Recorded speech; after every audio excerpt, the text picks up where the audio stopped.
ห็นเบอร์เธอโชว์ขึ้นมาหน้าจอทั้งที่อยากคุยมันนานทั้งที่แอบตั้งตารอแต่วันนี้มันตะขิดตะควงใจกี่ทีโทรไปไม่ยอมรับเลยไม่เคยจะโทรกลับมาถามไทยนึกว่าเธอคงทำงานหรือคงอาจไม่สบายแต่ที่แท้แล้วเธอมีคนที่สำคัญ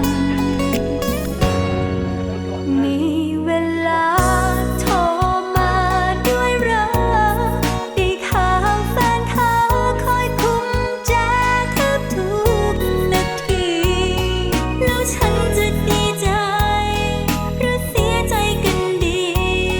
ที่เธอต้องแอบใครโทรหากันมีเวลาโทรมาว่าเหงาแต่คุยเบาๆและคุยกันไม่ได้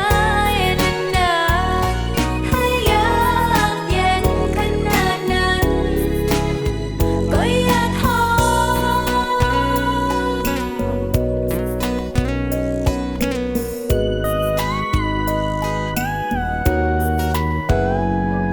ไม่กลัวแฟนเธอจะเคืองหรือไงฉันกลัวเธอจะผิดใจเสียเปล่าเขาไม่อยู่ด้วยที่ไรเที่ยวมาบอกใครว่าเหงามีแฟนแล้วลืมหรือเปล่าเราแค่กี่